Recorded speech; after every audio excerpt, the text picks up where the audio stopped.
Voici la famille qui a survécu à l'impossible. Aujourd'hui nous avons décidé de vous raconter l'histoire de cette mère et sa fille, dans l'objectif de vous apprendre de ne jamais perdre espoir dans la vie. L'histoire de Valérie et Edith a fait le tour des réseaux sociaux, car la fille avait hérité de la tumeur de sa mère à la naissance. Et comme toutes les mères, Valérie ne souhaitait que le meilleur pour ses enfants. Lorsqu'elle a découvert une petite bosse derrière l'oreille de sa fille de 7 ans, Valérie était devenue inquiète pour sa fille. Car pendant près de 2 décennies, elle a vécu avec une grosse tumeur sur le côté droit de sa tête. La tumeur de sa fille a fait son apparition pendant qu'elle avait 12 ans, et plus elle grandissait, plus la tumeur devenait nuisible pour sa santé. Étant née au Cameroun, Valérie et sa fille Edith n'avaient plus d'espoir qu'elle pouvait être opérée dans ce pays, car la majorité des hôpitaux n'acceptaient pas de prendre le risque de les opérer. D'après les médecins de cette organisation de bienfaisance, leur tumeur se développe sur leurs glandes salivaires. Si cette mère et sa fille étaient nées dans un pays développé, elles seraient généralement traitées très tôt sans aucun problème. Mais puisque la famille n'avait pas accès à la chirurgie, ces tumeurs ont continué à se développer jusqu'à devenir ce que vous voyez aujourd'hui.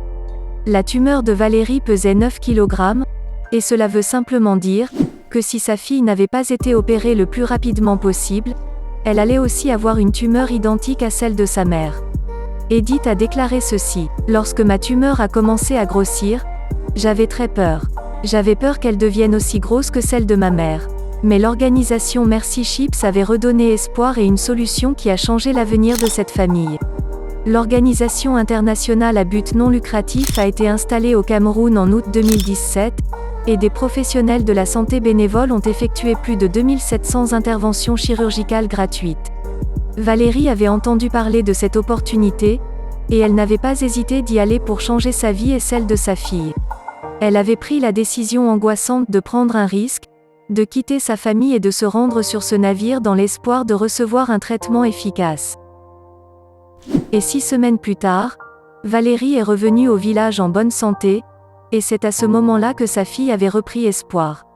Edith avait déclaré ceci: « Quand j'ai vu ma mère pour la première fois, j'étais si heureuse car elle était devenue belle. » 2 semaines après son arrivée au village, Valérie avait décidé d'emmener sa fille dans le navire de Mercy Chips, pour que sa fille puisse recevoir des soins médicaux identiques à celui qu'elle avait reçu.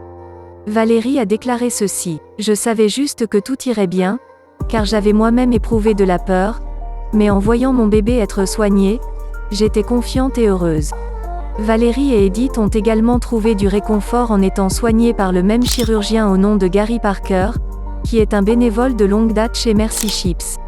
Valérie a encore ajouté ceci: « J'étais si heureuse de revoir le docteur Gary, cet homme est merveilleux, il a changé ma vie, et maintenant il a changé celle de ma fille. » Après l'opération de la tumeur d'Edith, Valérie avait commencé à imaginer à quoi ressemblerait l'avenir de sa fille concernant son éducation, son mariage et peut-être même ses enfants.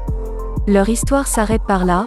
J'espère que vous avez appris quelque chose à travers cette nouvelle vidéo. Abonnez-vous massivement pour ne plus jamais manquer nos prochaines vidéos. Alors je vous dis à plus.